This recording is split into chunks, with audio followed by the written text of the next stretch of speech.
transmitiendo con responsabilidad, conectando culturas, informando sin fronteras. Somos identidad, somos compromiso. Tele Dajabón, la televisión de la frontera. Saludos, una entrega más de cápsula legal por Tele Dajabón, el canal dajabonero, el canal de la frontera. Cápsula jurídica, el programa informativo de la frontera con los temas actuales del derecho. En el día de hoy tenemos un invitado especial, el licenciado Santos Willy Liriano Mercado, abogado, especialista en Derecho Penal, Derecho Constitucional, catedrático universitario, ex miembro del Ministerio Público y actualmente delegado político ante la Junta Central Electoral por el partido Fuerza Nacional Progresista. Saludos, distinguido licenciado. Muchas gracias a ti, Giselle, y a toda tu audiencia en este prestigioso programa que yo también le sigo por las culturas jurídicas que se presentan y los invitados que tú has traído.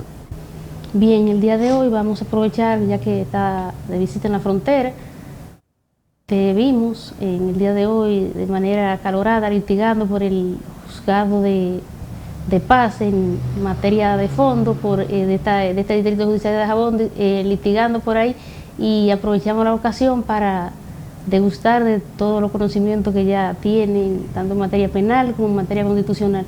Vamos a tratar, en primer término, todo lo relativo a la modificación de la ley del Código Procesal Penal, actual ley número 97-25, novedades, actualizaciones que trae este código. Mira, el legislador dominicano, a auspicio del Ministerio Público actual, como todo el mundo pudo ver en las noticias, propuso la modificación de la pieza del Código Procesal Penal Dominicano. Esto en atención al llamado que hizo el Tribunal Constitucional en su momento, de que había que adecuar el Código Procesal, eliminando los parámetros jurídicos que se habían lanzado en la modificación 1015, la modificación del Código Procesal Penal a través de la ley 1015, allá en el año 2015, y que decía el Tribunal Constitucional que esto devenían en violatorios al proceder y a la conclusión de los derechos. Se hizo una mesa de trabajos conformada por el Poder Judicial, Ministerio Público, algunos legisladores por Comisión de Justicia de ambas cámaras y miembros del Tribunal Constitucional. Algunos expertos fueron tocados, como es el caso de Francisco Domínguez Brito, ex Procurador General de la República, y otros tantos. Y lo que se había comunicado, igual nosotros lo comunicamos en nuestro programa de educación jurídica, no existía la necesidad de modificar el Código Procesal Penal Dominicano, sí en cambiarlo como tal. Lo que sí había la atención de adecuar el tema del tiempo en las acciones recursivas, en los tiempos, en los momentos para el depósito de documentos o de plazos para escribir, pero no hacerle una transformación tan punitiva al Código Procesal Penal Dominicano, porque como tú muy bien sabes, tu audiencia que ve el programa sabe, el Código Procesal es un código que va en procedimiento, valga la redundancia, no es un código dogmático o material, como sí pasó con el Código Penal, que había sido altamente solicitada esta modificación, pero que ahora choca, hay un choque de trenes en posiciones de pensamiento y de escuelas, porque tú tienes un Código Penal totalmente nuevo, un Código Procesal Penal meramente nuevo, pero que ambos van a chocar. Uno material, dogmático, uno procesal, activo, y que hay un desaguisado porque entonces también bajo el auspicio del Ministerio Público, este Código Penal entra a la cultura punitiva de la escuela alemana, no a la escuela punitiva del derecho francés, que fue lo que nos enseñó en nuestra cultura. Y tú tienes de la mano o de frente a un Código Procesal Penal que se aboca a la cultura anglosajona. Entonces tú tienes un choque de trenes en cuanto a filosofía y tienes un choque de trenes en cuanto a realidad. Y tú me preguntarás, ¿y cómo así ese choque de trenes en cuanto a realidad? Lo siguiente, todo el mundo sabe y conoce que el abogado penalista es el sociólogo del derecho, pero el abogado constitucionalista es el filósofo del derecho. Mientras el derecho constitucional está olfateando, aspirando a una concreción de justicia, de equidad, de voluntades, de principios, de quimeras, el derecho penal no te da a ti resultados de llamar a resguardar, sino más bien a sancionar el delito. Entonces tú tienes, que es donde yo siempre he tenido la mirada, que en los nuevos códigos que ahora se han imprimido y están promulgados, uno activo, que es el procesal penal, y otro en vacation, que es el Código Penal, hasta agosto, tú tienes que el Código Procesal Penal Dominicano mantiene activo la presunción de inocencia y establece que no existirá presunción de culpabilidad. No existirá presunción de culpabilidad, solamente la presunción de inocencia. Principio 25 del Código Procesal Penal Dominicano. Sin embargo, el legislador dominicano, que no tuvo una comisión de juristas para hacer este evento, eleva un código penal donde te habla de que en la República Dominicana existe la presunción de culpabilidad y que hay un principio de culpabilidad que debe estar por encima de la ratio. Entonces, ¿cuál es el tema? Dice el artículo 6 de la Constitución de la República que todo lo que choque con la Constitución es nulo de pleno derecho. El sistema constitucional dominicano, por eso te dije la simbiosis de los filósofos en el derecho constitucional, es que el sistema constitucional es quien ambienta, quien recrea el proceder del legislador para el Código Procesal Penal Dominicano, y por eso es la activación en la resguarda del derecho, en la tutela de los derechos.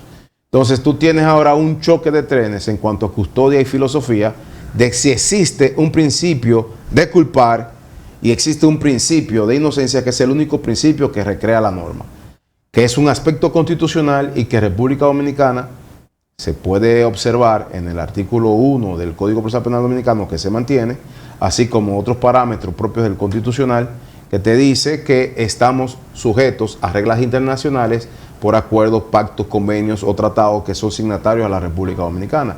Entonces, mira ahí, eso es una gran discusión que se ha adentrado al sistema jurídico nacional, que todavía no ha tomado tanto revuelo, porque el Código Penal aún está en estudio, en vacation, pero que ya la ciudadanía ha empezado a atacar. Entonces el problema va a surgir cuando venga la implementación. La aplicación del Código Penal y la del Código Procesal Penal que ya se está aplicando. Porque tú vas a tener a un juzgador que tiene que ser la policía de la audiencia, garante de los derechos, pero tienes a un ministerio público, un fiscal y a un policía, su auxiliar, que va a actuar con el Código Penal y va a perseguir a hierro y hierro lo que debe ser un supuesto de hecho, y lo va a llevar como un hecho tal y que lo va a presentar a un juzgador como fuere.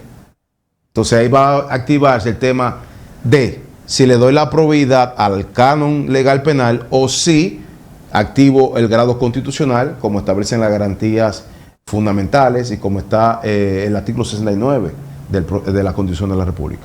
Entonces, frente a esa situación, ¿podría actuar el Tribunal Constitucional como garante? El Tribunal Constitucional va a tener mucho trabajo, y también tú sabes que el sistema constitucional, por la gran discusión entre el derecho colectivo y el derecho difuso, obliga a que el juez penal, que es un árbitro en el proceso, no es activo, se va a tener que activar, porque la norma se lo permite, siempre, jure jure, en todo proceso donde exista una vejación de derecho fundamental.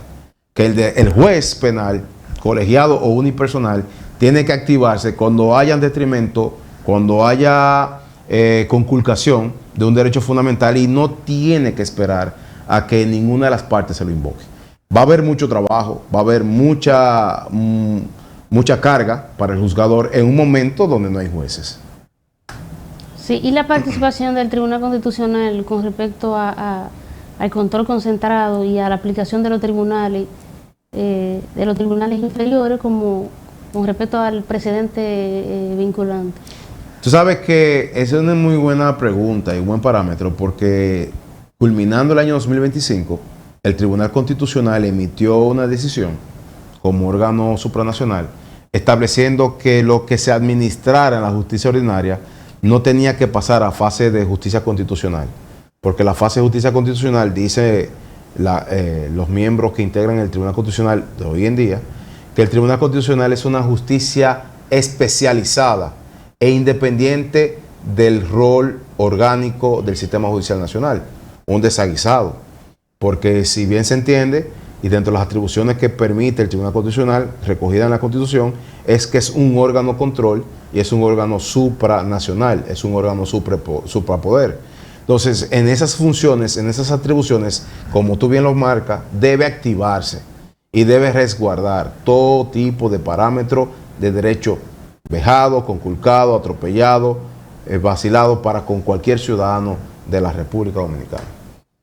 Con respecto a esta modificación, y siendo usted delegado político de un partido tan importante, con un rol sumamente importante como el partido político en la República Dominicana, en un Estado social y democrático de derecho, la posición fijada por la Fuerza Nacional Progresista con respecto tanto al Código Penal como al Código Procesal Penal. Las posiciones que hemos tomado, estamos en estudio porque vamos a lanzar unas acciones de inconstitucionalidad y lo van a ver más adelante. Nos han dado ese rol para poderla activar y te invito que si tienes alguna inquietud también te puedas sumar porque es en favor de la nación. Entendemos que el Código Penal que se necesita en la República Dominicana no fue el que salió, independientemente se haya aperturado, se haya llevado 30 a 60 años con cúmulo de pena. En realidad son 40 años, pero si hay cúmulo de pena puede ser hasta 60. Independientemente ahora hay una literatura sobre la legítima defensa que en el Código Penal actual no le existe. Independientemente ahora los tipos de asociaciones de malhechores tengan otra cultura y otra acepción y hayan recreado otros tipos penales nuevos. Entendemos que no era lo que se esperaba. ¿Por qué? El legislador dominicano sabe que lo hizo flaco, porque en República Dominicana hay muchas leyes penales especiales que debieron ser traídas al espectro del estudio para poder lanzar el Código Penal material que hoy tenemos y recoger estas leyes. Tú puedes ver, por ejemplo, que la ley del terrorismo es más gravosa que la ley antinarcótica y que el propio Código Penal. Tú puedes ver que la ley penal de delitos electrónicos, la 53-07, es un poco más gravosa y más compleja que el propio Código Penal dominicano. Tú puedes observar que la ley general para el combate del sistema eléctrico, la ley 125-00, modificada por la 186-07, es más táctica, más gravosa y tiene unas aleaciones diferenciadas sobre el tema de las atenuantes que el Código Penal como tal. Entonces, todas estas leyes y otras tantas más que me reservo, debieron ser tomadas y evaluar el régimen de consecuencia en todos los parámetros, incluyendo en el sistema electoral, que por ahí adentraste la pregunta, porque vamos a llamar la atención lo siguiente. En nuestro sistema existe lo que es el procurador fiscal electoral, que se activa para los comicios. Y el fiscal electoral puede poner en detención a las personas que estén haciendo un fraude el día de las elecciones o dentro del cuadrante de las elecciones, el día antes, el día posterior. Y se apodera el juzgado de paz para poder llevar las veces. Pero el Ministerio Público no tiene tantos fiscales para activar esta acción. El juzgador no tiene el control para llevar esta acción. Y la ley electoral es un poco letra muerta, porque te dirige directamente al Código Penal y el Código Penal en esa parte un poco silente. Pero una pregunta en esa misma tesitura para que continúe. Como el Ministerio Público, su ley orgánica establece, y la misma Constitución, de que el Ministerio Público es único e indivisible, y si bien la ley electoral tiene su fiscal electoral, un fiscal, un miembro del Ministerio Público, no puede perseguir un delito que se haya producido con relación a los temas electorales y no tenga la función de fiscal electoral. Debería, porque inclusive hay una especie de estado de excepción cuando hay un sistema electoral, porque date cuenta que la policía, la Fuerza Pública Nacional se desmonta de los cuerpos castrenses y se le endosa al presidente de la Junta Central Electoral para que haga estas veces. Y la Junta Central Electoral tiene una función especial en el Estado porque es un poder y hay un Tribunal Superior Electoral que es una función diferenciada. Ahora, el delito ha de llevarse por el juzgado de paz, un tribunal ordinario. Tú bien dices y elevas el tema de que el fiscal tienen un criterio único independiente, pero muchas veces estos se arengan al tema de que es una fiscalía especializada y se sientan, no hacen el levantamiento, no obstante existe la flagrancia y que el Ministerio Público no puede ocultarse a cualquier tipo de flagrancia, como si fuera el juramento hipocrático que hace el médico, que puede ver una urgencia médica y tiene que ocuparse de esto. Pero el Ministerio Público de hoy en día, en estos momentos, si no es el fiscal X, no toma el caso porque el fiscal X es el dueño del caso. Una cuestión díscola que, tomando en paréntesis, que lo vivimos aquí, que la fiscal que subió a la audiencia pidió el aplazamiento porque la fiscal titular del caso no estaba. Porque usted es un cuerpo único e independiente. Y lo dice la ley y lo dice el código. Exacto. En esa tesitura, entonces, de novedades y aspectos que sí vale la pena destacar, que el código de manera específica procesal penal trae que no tenía la ley 1015. Del Código Procesal, el tema del archivo. Sabe que la audiencia, y tú como muy buena manejadora del derecho penal que eres y que te ha destacado, sabe que cuando el Ministerio Público por X o Y no quería seguir una investigación o no tenía los elementos de prueba o no había una objetividad meridiana, cerraban el expediente o mejor dicho lo abandonaban a suerte con un archivo, y que el propio Ministerio Público, bajo la arquitectura de alguien de adentro, diseñó que el archivo tanto puede ser parcial como archivo definitivo. El código no dice eso. El código te habla del archivo como tal. Pero entonces ahora el tema del artículo del archivo que plantea el legislador le da un tiempo.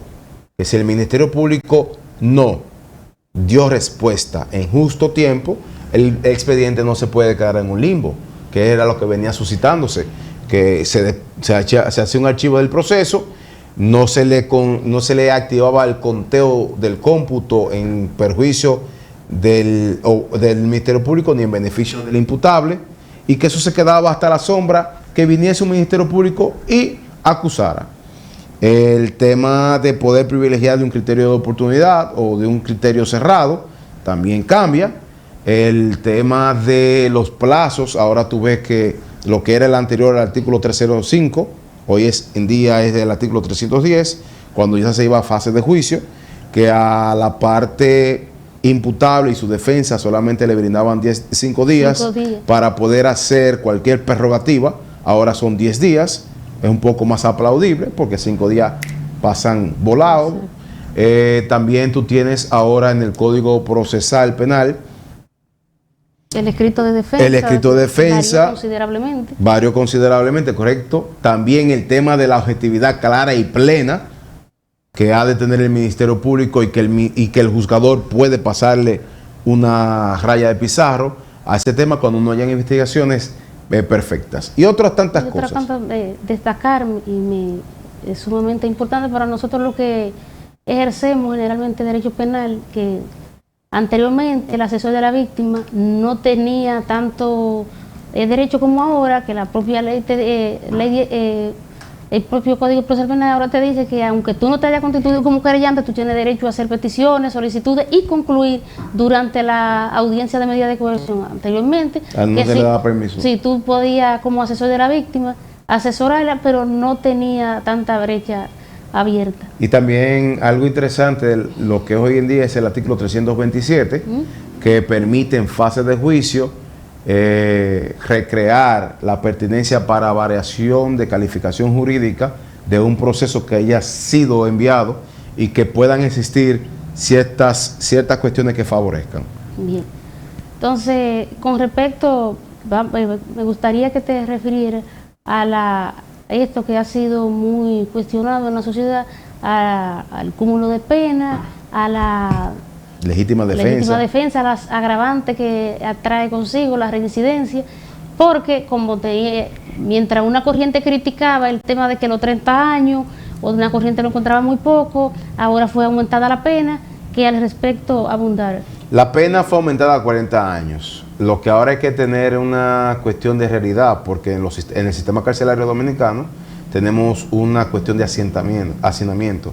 Tú tienes tantos envíos de preventivos, conjuntamente con los condenados, y ahí no se sabe quién es quién, y el Ministerio Público, control de la Procuraduría, a través de Procuraduría y control de las cárceles, no tiene eso bien claro. Pero el aumento a 40 años de pena se puede observar como bien, y el cúmulo, como bien dijimos hace unos minutos, llevada hasta 60 años, si se puede promover este cúmulo. No lo vemos mal, porque la vida del dominicano cambió. Antes, una persona a los 40 años de edad era una persona adulto mayor. Hoy en día tú tienes personas de 70, 60 años, 80 años que gravitan con total calidad de vida. Entonces, la calidad de vida del circundante dominicano mejoró. 30 años para un delito como condena grande podía ser un poco atenuada, y además tú sabes que ustedes los abogados, saben buscar las acciones de derecho para eliminar cuantía de pena si el cliente está claro en que puede sustentar esos pagos. Por el otro lado, lo que se ha llamado mucho la atención es la cuestión de la legítima defensa. En salón de clases, cuando tú estás impartiendo una docencia de derecho penal, procesal penal o constitucional, siempre aparece un estudiante ciclo tras ciclo que te pone el ejemplo: profe, pero si yo estoy durmiendo y entra un ladrón a mi casa y yo lo sorprendo y le doy lo suyo, ¿qué pasa? Anteriormente, tú te activabas dueño de la casa como imputable en esa acción. Hoy en día, con la ley que rige el Código Penal nuevo, te da un beneficio porque tú estabas cuidando la morada de tus bienes y tus familiares. Y ahí entra un tema de legítima defensa, pero que también tendrá su filosofía de estudio, porque va a haber el estudio de la proporción de fuerza, de que si quien entra a la vivienda ocupada solamente llega con los puños y quien está dentro se activa con un arma de fuego, o si es un tema en las calles, como pasó en el centro comercial de Santiago, de la señora que unos antisociales le arrebataron la cartera y ella calculó, premeditó, se montó en su vehículo, corrió vía contraria, le dio de golpe, le pasó por arriba, retornó en reversa, le pasó por arriba y luego se fue. Ahí no hay una legítima defensa. Y el tema de Mao. ¿El tema? De Mao, donde entraron los señores a atracar y el hijo actuó. Con el código actual, él es culpable de una tentativa de homicidio o un homicidio no voluntario. Con el código por venir, se levantarán sistemas de defensa porque él estaba cuidando sus bienes. Entonces ahí vienen muchas discusiones, ahí vienen muchas interacciones, por eso el tema de la vacación. Y la pregunta tercera sobre las agravantes que me planteabas, hay que focalizar porque ningún tipo penal es igual a otro y ninguna casuística es igual a otra. Hay muchas que se montan con la premeditación, otras que son del momento. Ahí hay que hacerle un estudio al dolo. El dolo eventual, el dolo premeditado, el dolo con acechanza. Hay que venir con un estudio del dolo, ya sería ver en fase del juicio cómo se podrían atacar este tema del atenuante, porque mira qué pasa. Es una discusión que siempre hemos tenido en diferentes peñas. No es lo mismo el fiscal que inicia la investigación del proceso y embala el proceso al fiscal que está en sede de juicio reconociendo el proceso. Inclusive, hoy por hoy tenemos fiscales que son de medida de coerción, fiscales de audiencia preliminar y fiscales de fondo. Yo no estoy de acuerdo con eso. ¿Tú quieres que sea el mismo? Porque es que hasta por salud del proceso, que no solo ejercemos del lado de la defensa, si estamos del lado de la parte acusadora y ese fiscal que fue quien lleva el caso desde el inicio tiene conocimiento del mismo, para nosotros como abogados no es igual manejar un proceso de la etapa de investigación que coger el proceso en juicio de fondo, mucho menos coger el proceso en etapa recursiva, porque eso nos pone en desventaja, que no sabemos cuáles fueron las estrategias. Posiblemente llevar un caso desde la medida de coerción nos da la facultad que en la audiencia preliminar, la etapa intermedia, acreditemos o llevemos a cabo una estrategia de defensa que si nos llega el caso en fondo, ya posiblemente haya una etapa agotada de que no podemos acreditar. Hay pruebas que tenemos que esperar a ver si podemos acreditar a través de prueba nueva, y tenemos esa debilidad. Entonces, viéndolo desde esa óptica, si yo soy Ministerio Público y llevo el caso desde la medida de coerción, eso me da cierta ventaja frente a llegar a la audiencia preliminar con un proceso que no lo he manejado desde el principio, llegar y conocer un caso en fondo cuando bien pude llevarlo desde el inicio. O sea, yo soy de esa... Hay dependencias del Ministerio Público, fiscalías específicamente, que tienen esa forma de fiscales de turno, y el caso que entra y ellos se apoderan son los responsables hasta el final. Hay fiscalías modelos que son por departamentos. En República Dominicana tenemos la de Santiago, Santo Domingo y el distrito. Son por departamento, pero además son por fiscal de turno. No sé si aquí en la jurisdicción de Dajabón funciona así. Sé que en La Vega, en Moca, en Valverde de Mao así funciona. Algunos procesos son de evolución, siempre uno va investigando, dicen el caso del magistrado fulano, pero sí, aún el caso sea de ese magistrado porque estaba de turno cuando inició el proceso, eso no quita que si quien está conociendo la preliminar, el magistrado el magistrado lleva a conocer ese proceso. Sí, porque es una continuidad. El Ministerio Público es único e indivisible y lo que está es llevando la persecución procesal. Pero deberían existir casos, yo sé que tú vas a estar de acuerdo conmigo, deberían existir casos que por las circunstancias particulares de ese caso, sea el mismo magistrado que no solo que estuvo en sede policial, sino que estuvo durante la etapa de la investigación recogiendo pruebas, haciendo allanamiento, recogiendo toda la primicia, por la particularidad de ese caso. No recuerda que en derecho 2 y 2 no son 4. Sí, no, sería ideal. Y hay casos así que se le da un auto de designación directamente, ya sea desde el titular o Procurador General de la República, para que esos ministerios públicos hagan las veces de continuar ese proceso en todas sus etapas. Háblanos de Mario José Redondo Llena y un tema que está sobre la palestra pública. Yo era un niño cuando se casó. No. ¿Tú también? Sí, háblanos del tema de la óptica que fue conocido con el Código de Procedimiento Criminal. Fue con el Código de Procedimiento Criminal. Viéndolo si hubiese sido en la actualidad. A su salida fueron 30 años y el Código Procesal Penal Dominicano se votó en el año 2002. Este caso pasó en los 90. Ya se puede hablar porque es un caso cosa jugada y vivida. No, yo soñaba con ser abogado, pero no era abogado, claro está. Yo tenía 10 años, cuanto más. Pero este proceso llama mucho la atención porque fue un caso que puso en tristeza a la República Dominicana. He visto, específicamente el fin de semana pasado, estuve viendo las entrevistas a los actores del momento, tanto defensa como persecución, que estuvieron en ese caso. Yo entiendo que ahí no se llevó la investigación concreta, plena, hubieron padrinos que cuidaron ahijados, hubieron ahijados protegidos por padrinos, se hablan de las delegaciones acreditadas en el país, de ese país de Argentina que estuvo aquí, que le dieron salida con bandera blanca y que eso nunca se siguió. Hoy en día hay muchas historietas sobre el tema. Yo critiqué ciertas opiniones que salieron en esas entrevistas. Entiendo que no debían salir de parte y parte, pero salieron. Que sí podemos ver. En aquel momento el fiscal opinaba. Hoy en día el fiscal investiga. En aquel momento el juez era activo. Hoy en día el juez es pasivo. En aquel momento el juez salía con su abogado ayudante y recopilaba, y el fiscal venía y opinaba, y ya el fiscal inclusive estaba en el estrado junto al juez, porque era la cultura criminal de persecución de ese momento. No existían tantos garantismos, pero sí existían padrinazgos. Y separación de funciones, que es lo más importante. Hoy en día ya tenemos todos los atributos de principio que establece el código.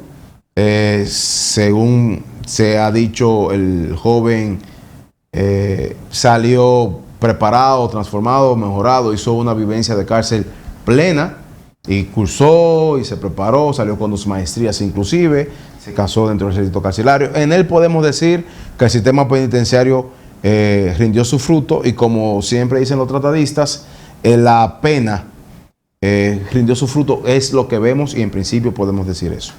Pero tomando el ejercicio del juzgamiento, para nada lo que se hizo en ese momento es lo que se hace hoy en día, pero para nada. Hoy en día ya tenemos un sistema más garantista, que inclusive sale un récord noticioso, de entrevista noticiosa en el día de ayer, que se dice que el sistema de justicia es más garante para la persona imputable que para la víctima en el día de hoy. Por eso muchos afrancesados, cultura penal de derecho francés que existe en nuestro país, muchos afrancesados han siempre estado en contra de la entrada del Código Procesal Penal, porque entienden que la parte imputable se beneficia más que la parte victimaria. De este aprendizaje, en este proceso que aprendizaje debemos tener, primero, custodiar la sociedad, cuidar la familia, y que el sistema judicial de ese momento no es el mismo sistema judicial de hoy en día, aunque también tenemos muchas conquistas por realizar. En esa tesitura, siguiendo con Redondo Llenas, el tema sobre la palestra pública, vamos a hacer la pregunta que le estamos haciendo a los últimos invitados que han estado en este programa, Cápsula Legal, sobre ¿es prudente, porque está dividida la sociedad, fue prudente que Redondo Llenas saliera dando una rueda de prensa? Algunos dicen que la prensa lo estaba esperando a la salida. Nosotros somos de la postura que bien pudo, si él no hubiese tenido la intención de dar esta entrevista por un tema de prudencia frente a un hecho que la sociedad recuerda, que nosotros que estábamos... Lo revivió. Lo revivió. Si él hubiese querido, sale por otro lado, le dice a Prisiones que evite el tema de la prensa, pero él salió, independientemente que la prensa estaba ahí, él salió con su escrito a dar su discurso. ¿Fue prudente eso? Sabemos que desde el marco legal ya él cumplió su condena, pero hay aspectos que hay que guardar la forma. ¿Fue prudente o no fue prudente? No fue prudente ni muy bien asesorado por sus consejeros de derecho, sus abogados. Yo no lo vi prudente, inclusive, para que tu audiencia lo sepa, que yo manejo medios también, cuando sale, que yo lo identifiqué, yo ni lo vi. Yo no lo vi. Yo empecé a verlo 5 o 6 días después por los comentarios que de manera social surtieron y la revivación de ese juicio.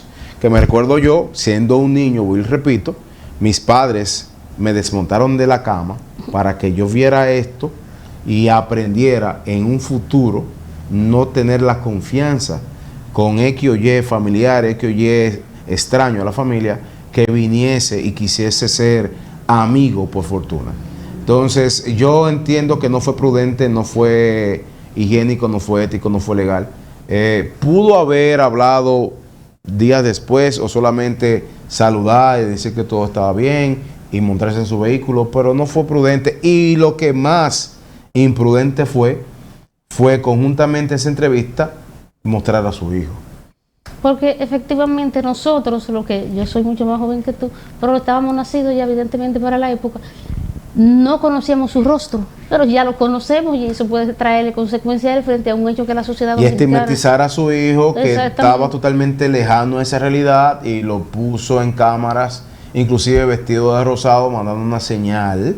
Todo el mundo sabe que el combate intrafamiliar es rosado. Entonces, no fue prudente, no fue coherente.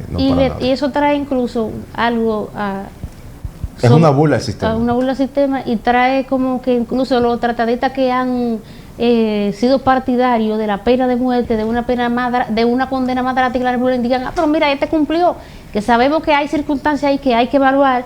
Llegó preso, entró al sistema a los 18 años, independientemente de los 30, que salió sonriente, salió feliz de la vida y sumamente joven, aunque hay que evaluar que generalmente el imputado de hoy, no hay una masa tan grande de 18 años por un crimen tan atroz, porque todavía no, las referencias que tenemos en los últimos tiempos, quizás tenemos imputados que han cometido hechos.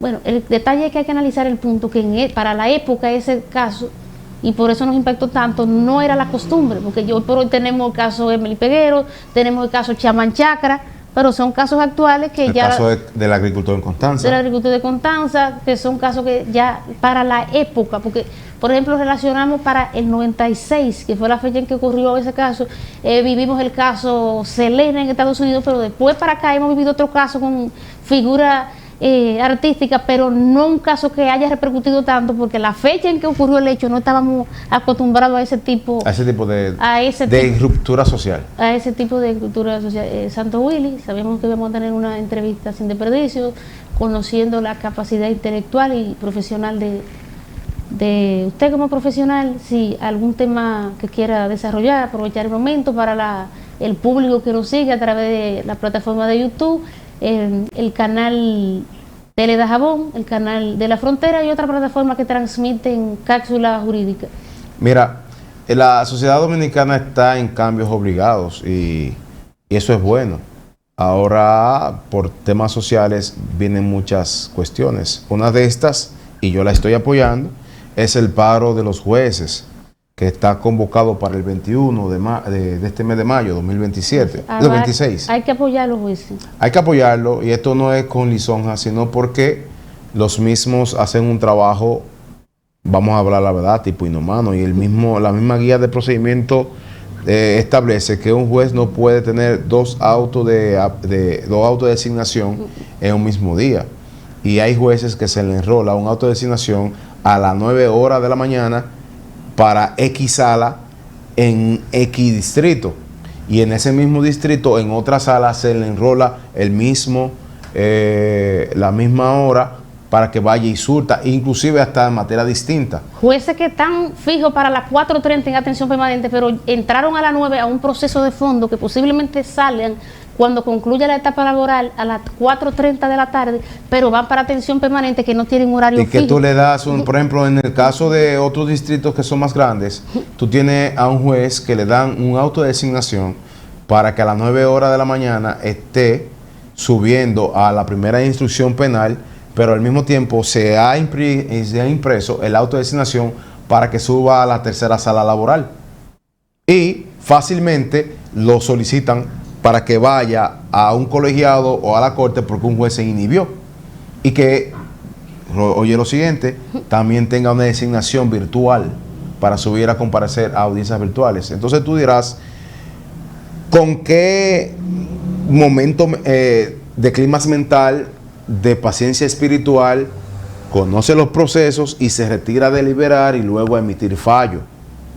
Después tú tomas las sentencias, los fallos, los resultados en justicia, y tú ves los errores, el desaguisado intelectual, material, dogmático, la impresión a la carrera. No hay calidad, sí cantidad, pero una cantidad no enfocada. Aparte de un tema de salud, aparte de un tema de criterio, de seguridad del juez también, porque de seguridad. Tenemos una situación, vemos en audiencia generalmente el policía que acompaña al Ministerio Público, y está bien, porque el Ministerio Público debe ser cuidado, protegido, porque es el quien dirige la persecución penal, pero vemos que el que dicta los 30 años, el que dicta los 20 años, sale de ahí para su casa. Mira, el ejemplo más rápido, y me sorprende que no me lo haya preguntado, fue la acción de darle muerte al conductor del recolector de basura, del camión de basura, para estar claro, en Santiago. Todo el mundo dice, y llegó al parqueo del Palacio de Justicia, pero no saben cuál parqueo. El Palacio de Justicia de Santiago. Haciendo un trance por ahí, justamente ayer yo iba para Santiago a las 5 de la tarde porque tenía una cita médica a las 6, y cuando crucé por el frente del palacio, yo le decía a la persona que iba manejando, mire, observe ese palacio como está, no hay nadie afuera. Vulnerable. Y hacía un análisis mental y le decía, como no hay nadie afuera, todo el mundo está en su área de trabajo en este momento, es posible que cuando el conductor entró buscando protección no hubiera nadie y nadie se enteró de esa situación. Entonces, hoy por hoy no podemos hacer un juicio de valor y decir, no, porque no le dieron protección donde debían darle. No, pero fíjate, el Palacio de Justicia tiene cuatro accesos de parqueos. Todo el mundo conoce los accesos laterales, por donde está hoy en día la construcción del monorriel, que tiene dos accesos arriba en plataforma y un acceso soterrado, que es el parqueo del Ministerio Público. Dos parqueos por la circunvalación hacia arriba y 2 entradas soterradas, una para el personal operativo y soporte a jueces hacia mi izquierda y uno hacia mi derecha, y es exactamente así como está, que el parqueo soterrado es el parqueo de los jueces. A ese parqueo, al de los jueces, fue que entró el recolector de basura conjuntamente a la turba de motociclistas.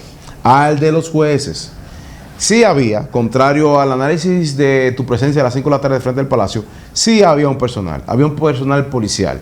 Para acceder a ese parqueo hay que levantar una barra magnética. Él la levantó porque entendía que el camión recolector iba a captar los desechos de la vida activa dinámica del Palacio de Justicia, porque está pronto a la cafetería. Entran, pero la turba entró. Cualquier juzgador que hubiese salido por ahí hubiese sido una víctima. Cualquier familiar que tiene derecho a pasar por ahí del juzgador, tema médico, tema escolar, lo que sea, algo privado, que tiene derecho a entrar y salir por ahí, hubiese sido víctima del proceso. Entonces, no tienen seguridad, no tienen plan de descanso, no tienen plan de identidad. No, el juez. Y el mismo sueldo, porque para lo que el trabajo que hacen realmente es un tema. Entonces, nosotros, personalmente, nuestra firma, la plataforma del programa, apoya este reclamo de los jueces, lo apoya. Muy justo. Así como los ministerios públicos también hicieron su reclamo el año pasado. Y es justo también, porque realmente. Así como los defensores públicos también hicieron su reclamo, que es muy valedero. Muy valedero, porque también hacen un trabajo los defensores públicos de manera. No, yo no sé cómo ellos son humanos. Wow. Porque a un defensor público le ponen una cartera. Me lo pregúntame. Bueno, tú fuiste defensora. Una cartera de 3.500 casos y llevar estadística y subir al tribunal y andar por aquí, por ahí, se enferma el estómago, no tiene termómetro mental, la presión se le sube. Señores, el abogado es humano también. Humano. Algo más que haga, unas recomendaciones a los usuarios, a las personas que nos observan, que siguen días tras días esta plataforma de educación jurídica. Sí, y haciendo nuestro programa Educación Jurídica TV, nuestra recomendación es seguir estudiando, preparándose, vienen muchos cambios. Hoy en día estamos viendo el hacatón de República Dominicana en permitirse recibir todos los deportados por temas criminales en otros países, y aquí Cancillería recibirlos como transeúntes. Hay que dilatar los sentidos. En República Dominicana no estamos bien con esa forma de maniobra de gobierno, esa forma de concentración de riqueza de unos cuantos pocos sobre una finca sin pasaporte, como establece Pelegrín. Esta cuestión de dejar, de entregar la soberanía, el pudor a extranjeros, y mira que estamos en la frontera, y eso llama mucho la atención. Nosotros como dominicanos, como dueños de este territorio, tenemos que empoderarnos de la realidad, no solamente del circuito jurídico, sino también del circuito de gobernanza. No hay una realidad de desarrollo de Estado si no hay un protocolo democrático claro. Tenemos una regla jurídica perfecta en la República Dominicana, muy buenas leyes, buenas estructuras, operadores del sistema de justicia preparados. Hay forma de cómo hacer un Estado, hay forma de cómo hacer una república, hay forma de cómo hacer una nación. Pero nos obliga a nosotros los de a pie, los comunes, a prepararnos, a sitiarnos, a estudiar, a querer más, a no acomodarnos. Este tema de la IA ha venido a traer un conformismo demasiado grosero a las personas. Hoy en día no se analiza, no se estudia, no se escucha, no se lee. Y eso es muy peligroso, bastante peligroso. Y me gustaría desde Cápsula Legal, que es tu plataforma, la cual felicito, decirle a la audiencia que lo haga. Y decirle a la audiencia que se mantenga empapado y empoderado, porque si es verdad que queremos pasar a primer mundo, es con desafíos. Y estos desafíos siempre son desafíos transculturales. Entonces este es el momento de empoderarnos, porque si no, como marca país, podemos desaparecer. Las gracias a ustedes, distinguidos televidentes del canal 26, Tele Dajabón, el canal fronterizo de YouTube y otras plataformas que nos transmiten. A ti, Santos Will, muchas gracias por tu participación el día de hoy. Hasta una próxima entrega de Cápsula Legal con la licenciada Giselle de León. Tele Dajabón, la televisión de la frontera.